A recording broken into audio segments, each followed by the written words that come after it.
जाइए सावधान, घूम रहे हैं परीक्षा के दलाल। 10 सूत्र करने जा रहा है एक सनसनीखेज खुलासा है भर्ती परीक्षाओं में पैसे लेकर पास करने के दावे का। जी हां, मध्य प्रदेश में जब से पटवारी भर्ती परीक्षा में धांधली के आरोप लगे, तभी से 10 सूत्र के संवाददाता संजय गुप्ता और ज्ञानेंद्र पटेल इस बात की पड़ताल में जुटे थे कि क्या वाकई में ऐसे दलाल सक्रिय हैं जो भर्ती परीक्षाओं में पास करवाने के नाम पर युवाओं से ठगी कर रहे हैं। 10 सूत्र के विशेष संवाददाता संजय गुप्ता और ज्ञानेंद्र पटेल ने इन्वेस्टिगेशन शुरू किया। कई छात्रों से संपर्क किया गया। छात्रों से संपर्क के दौरान 10 सूत्र के संवाददाताओं को मिले कुछ मैसेजेस। ये मैसेज 5 मार्च को छात्रों के पास आए थे। इन मैसेज में 15 लाख रुपए में पटवारी की परीक्षा पास करवाने का दावा किया गया था। पटवारी भर्ती परीक्षा 15 मार्च से शुरू हुई थी, यानी दलालों ने छात्रों को 10 दिन पहले ही मैसेज भेजना शुरू कर दिया था। इसी बीच 10 सूत्र संवाददाता ज्ञानेंद्र पटेल के संपर्क में एक दलाल का नाम और नंबर आया, जो इसी अगस्त के महीने में होने वाली कांस्टेबल भर्ती परीक्षा के लिए डील करने के लिए तैयार था। इस दलाल से 3-4 दिन तक फोन पर लंबी बातचीत हुई। जब दलाल को भरोसा हुआ तो उसने सौदा फाइनल करने के लिए एक जगह बुलाया। दलाल ने खुद का नाम बताया, स्वदीप सिंह। स्वदीप सिंह के साथ लंबी बैठक हुई। उसी दौरान 10 सूत्र संवाददाता ने अपने करीबी मित्रों को उम्मीदवार बताकर उससे मिलवाया और बातचीत की। इस दौरान दलाल ने किस तरह की बात की वो आपको सुनाते हैं। बातचीत के दौरान इस दलाल ने कई बड़े बड़े दावे किए। सबसे बड़ा दावा तो ये किया कि पटवारी परीक्षा में उसने 5 सीटों की डील 10 लाख रुपए से लेकर 22 लाख रुपए में की थी और 4 कैंडिडेट्स का सिलेक्शन का उसने दावा किया। आपने नाम क्या दिया पटवारी ने? 10, 15, 18 लाख हाईएस्ट, 22 तक गया। 22 लाख पटवारी ने। राजस्व विभाग की भैया वो पोस्ट राजस्व विभाग की है। शाम की गाड़ी की 5,000 पैसे मिलते। अब 10 सूत्र ने इस दलाल से पूछा कि पास कैसे करवाया, तो उसने इसका भी खुलासा किया। दलाल ने यह भी खुलासा किया कि पटवारी परीक्षा में सारा खेल नॉर्मलाइजेशन की प्रक्रिया में हुआ है।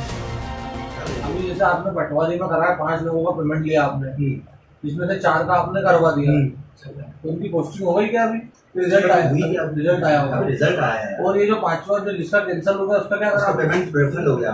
एक हमने उसको 10 से 15 दिन बोला था, चौथे दिन उसका पेमेंट चला। इसका नहीं हो पाया। नंबर से कम से ना आया, उसके 100 नंबर थे, मतलब 98 थे। अब 98 में कैसे कितने क्या करो, 20-25% होता है बस, इससे ज्यादा नहीं।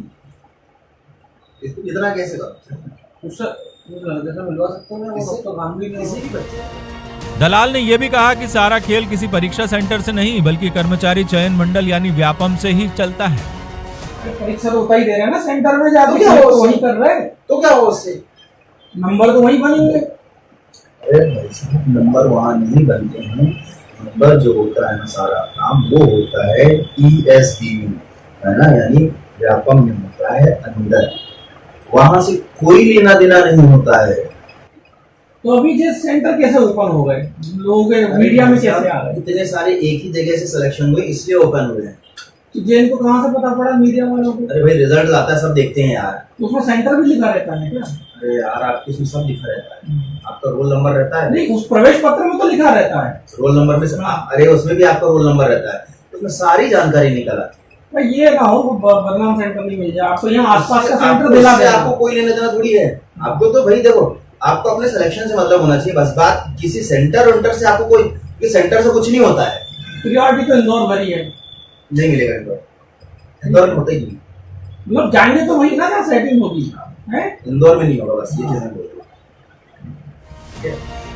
दलाल 10 सूत्र से 12 अगस्त से होने वाली कांस्टेबल भर्ती परीक्षा के लिए डील करने आया था। उसने बताया कि 7,000 में से 3900 सीटें सोल्ड हो चुकी है। उसके पास 2 सीटें हैं जिसका उसने 15 लाख में सौदा किया और पेमेंट का हिसाब किताब भी बताया।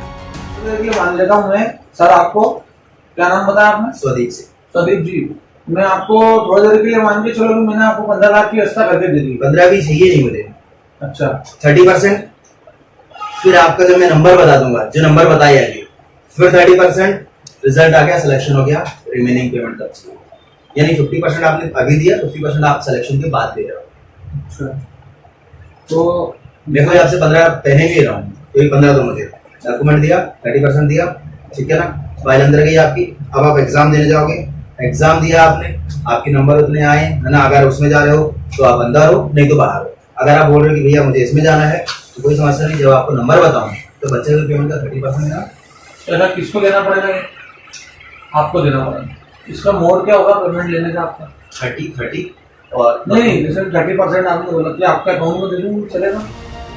इसके बाद 10 सूत्र की टीम ने उससे पूछा कि क्या मनपसंद का सेंटर मिलेगा, तो उसने इसका भी हिसाब किताब गिना दिया कि सेंटर फिक्स होता है। आप हमारी बात समझो, वो ठीक है, अपनी जगह है। जिस सेंटर से बदनाम होते हैं ना, तो अंदर भूतुकी होती है। अभी जो हमारे मित्र उन्होंने पटवारी गई है, बोले यार हम ग्वालियर में तो हमने भी दी थी यार। ये ग्वालियर, अच्छा सेंटर में तो ग्वालियर मत देना भैया, ग्वालियर के सेंटर बड़े बदनाम। नहीं ऐसा नहीं, वो क्या होता है कुछ जिले ऐसे जहाँ पर कुछ होते हैं, जैसे आगर मालवा हो गया, सागर हो गया, है ना, ग्वालियर हो गया, भोपाल हो गया, यहाँ कुछ भी नहीं होता, इसीलिए वहाँ वो सेंटर वहीं दिए जाते हैं। आपको इंदौर में दे सकते हैं, इंदौर में होता है? इंदौर में नहीं दे सकते। हाँ, कुछ उनके फिक्स हैं, वो आप ये सोचो कि मुझे यहाँ नहीं ये मिल जाए, वो कोई नहीं करेगा, मुझे ये नहीं ये दे दो, ऐसा कुछ भी नहीं होगा। आपको दिया जाएगा भाई जहाँ पर भी, भाई आगर मालवा, सागर, ग्वालियर, भोपाल, रीवा, जो सेंटर हैं जहाँ सेटिंग चल रही है वो तो सभी जगह है ना, पर क्या है कि जहाँ के भाई सारे के सारों को निकालना है बस। हाँ, तो जिनको निकालना उनको एक सेंटर में भेजना है। दलाल से 10 सूत्र की टीम ने पूछा कि पैसे तो दे देंगे, लेकिन जैसा विवाद पटवारी भर्ती परीक्षा में हुआ वैसा तो नहीं होगा। तो दलाल ने कहा कि सरकार कर्ज में डूबी है, चुनाव का मौका है और सभी को पैसा लगता है, इसलिए चिंता की जरूरत नहीं है। यानी दलाल ने बड़े कॉन्फिडेंस के साथ भर्ती परीक्षा की डील की। 10 सूत्र ने इस दलाल से बात की और उसने जो खुलासे किए हैं उसे दिखाने का 10 सूत्र का मकसद केवल इतना है कि बाजार में जो दलाल घूम रहे हैं वो बेनकाब हो, सिस्टम की इन गंदी मछलियों को बाहर किया जाए और युवाओं के भविष्य के साथ किसी तरह का खिलवाड़ न हो। इस स्टिंग ऑपरेशन में दलाल के किए किसी भी दावे की 10 सूत्र पुष्टि नहीं करता है, इसकी पूरी जांच होना चाहिए। 10 सूत्र सावधान कर रहा है युवाओं को, अभ्यर्थियों को और सरकार में बैठे नुमाइंदों को कि वो सतर्क हो जाएं, अपने सिस्टम को सतर्क करें, ताकि ऐसे दलालों से युवाओं को बचाया जा सके, उनके भविष्य के साथ खिलवाड़ न हो सके।